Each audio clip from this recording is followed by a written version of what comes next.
1 saatlik sıradayıq. Arkadakı sıranı görəbilirsiniz. 5 saatli sıradayıq.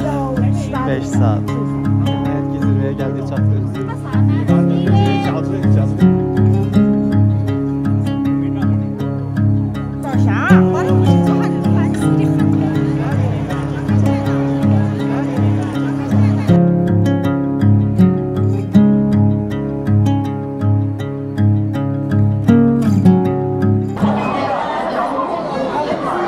Çox buludlu və yağışlı olduğuna görə heç bir şey görə bilmədik, yəni mənzərənin çoxunu görə bilmədik və qərara gəldik ki, bugün təzədən gəlib ziyarət edək, amma bugün adam sayısı daha çoxdur. Bu arada bir günlük bilet alan, ikinci gündə bilet almadan ödənişsiz gəlib ziyarət edə bilər. Yəni bir bilet 3 gün qüvvədədir.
Dostlar, teleferikdə indik. Nəhayət ki, neçə günlük dumanlı, yağışdı.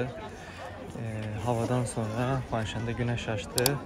Və Xuanşəndə dön görə bilmədiyimiz mənzərələri bugün ümid edirəm ki, görərik. Xuanşən dağı həm bölgə turizminə çox böyük təsir edir, həm də bu bölgədə yaşayan insanlar da bu turizmdən gəlir əldə edirlər. Deməli, bu turizmdən gəlir əldə edən insanlardan biri də daşıyıcılardır. Deməli, daşıyıcılar qədim Çin peşələrindən biridir. Tarixdə də var olub, hal-hazırda günümüzdə də varlar. Bunun biraz daha etik tərəfi son vaxtlar ön plana çıxır ki, pulun varsa insanlara kölə kimi pul verib özünü oturacaqdır, rahat oturub onlara özünü daşıtdırırsan kimi fikirlər var. Amma həmin o daşıyıcıların fikri isə tam əksinədir. Onlar bu işdən gəlir əldə elədikləri üçün bu işə pis baxmırlar. Qiymətlər isə məsafəyə görə dəyişir. Məsəl üçün bəzi məsafələr var ki, çox çətindir ora çıxmaq. 500 metrinə hardasa 300 Çin yuanı, yəni 75 manat. Bəzi məsafələr də var ki, 1 kilometrinə və 2 kilometrinə 75 və ya 150 manat ödəniş etmək qarşılığında sizi həmin o zirvələrə çıxarırlar.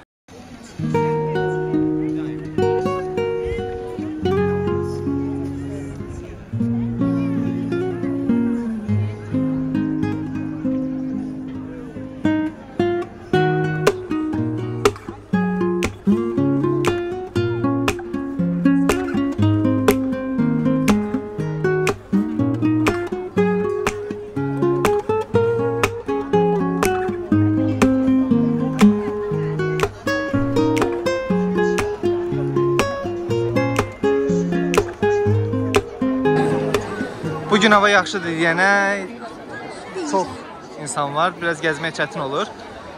Bu şam ağacı, bu Anhui əyalətinin simvoludur.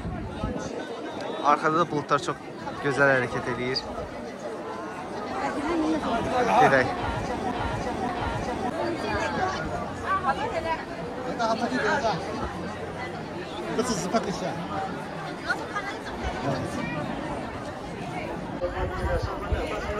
Buradakı qaya Gərgədan'a oxşadığına görə bura Gərgədan qayası deyirlər. Dostlar, Çinin daxili turizmin həcmi bizim zənn etdiyimizdən olduqca böyükdür. Deməli, hər il Çində 5-6 milyard insan səyahət edir və bunun Çin iqtisadiyyatındakı təsiri olduqca böyükdür. Xuanşən dağına isə hər il 70-80 milyon insan səyahət edir. 2019-cu ildə Covid-dən qabaq Xuanshan dağına 80 milyondan çox insan səyahət edib və Anhui bölgəsinin iqtisadiyyatına 10 milyard dollar gəlir gətirib.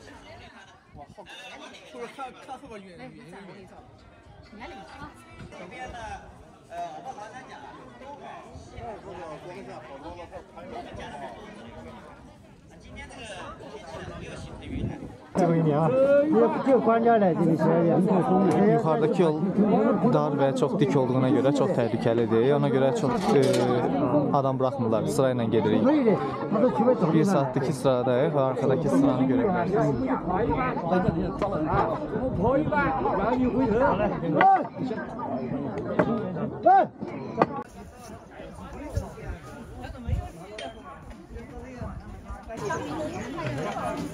Birazdan buradan çıxıb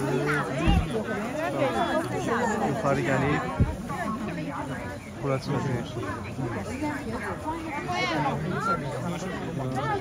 Bu bölgədə ən yüksək zirvə orada 1806 metrdir ya 4 metrdir.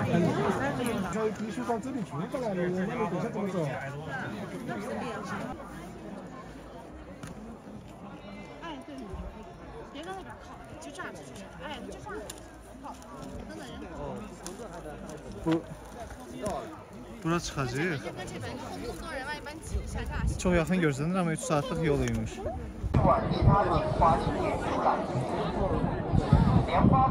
Buradakı sıranı görürsünüz.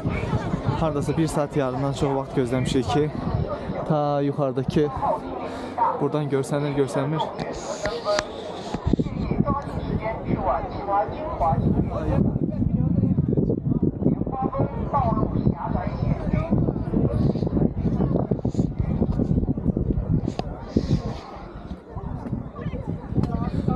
Hardasa 3 saat vaxtımız gedəcək.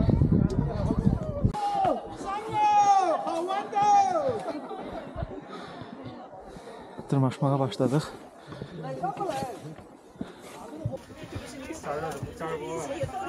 Buradakı mərdivenlər haqqında məlumat verin.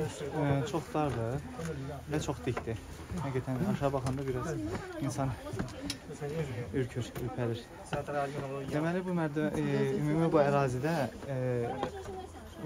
ərazidə 65 mindən çox pilləkən var. Və bəzi pilləkənlərin tarixi hətta 1500 il bundan əvvəl Tang xanədanlığına qədər uzanır. Əvvəllər bu kimi əllə hazırlanmış yollarla gəzilmiş kəndlilər artıq çox təhlükəli olduğu üçün istifadəyə yararsızdır. Dostlar, bir də belə bir şey paylaşım sizdə. Deməli, 1800 metr yüksəklikdəyik, ancaq belə yanğına qarşı belə tədbir alıblar. Kiçik hovuzlar düzəldiblər, haradasa 50 metrdən bir, 100 metrdən bir. Yanğın baş verəcəyi təqdirdə bu hovuzlardan yanğın söndürənlər su hovuzu kimi istifadə edilir.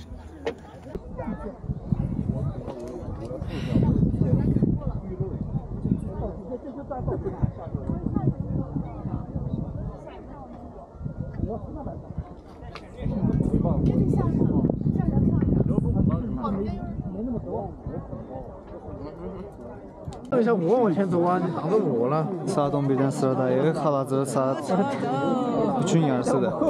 Və 3 saat yarıma gəldiyimiz yol burada hələ zirvəyə çıxmamışıq.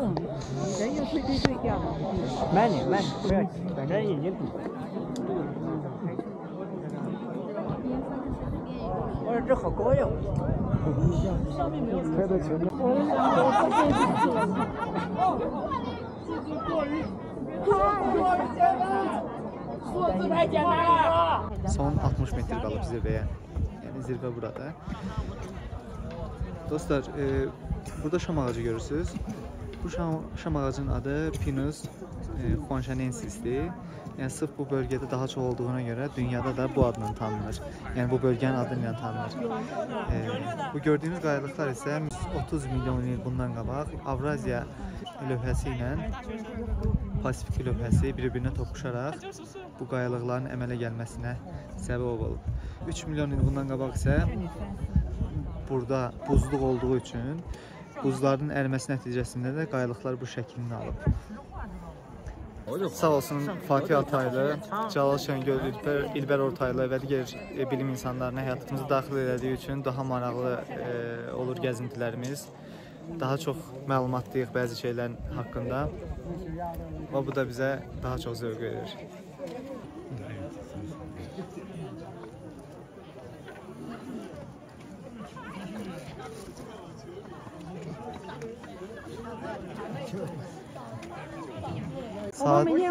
Saat 4'dür və 5 saatdır sıradayıq. 5 saat. İçində səyahət eləməyin mənfi tərəfləri. 1800 metrdə hər hansısa bir nəqliyyat vasitəsinin gəlmədiyi, ümumiyyətlə maşın yolunun belə olmadığı bir yerdə tualet var. Dağın başında. Gəldiyim 850 metrələrə çatdıq, son 10 metrə qalıb. Bu da mənzərə.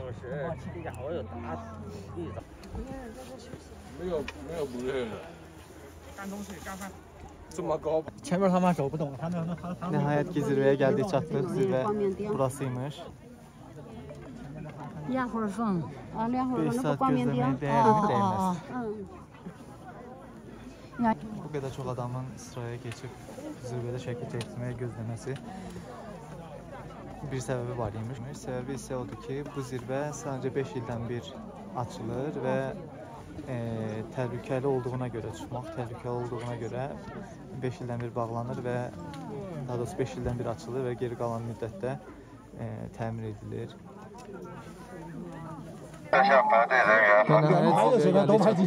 Bu da zirvə.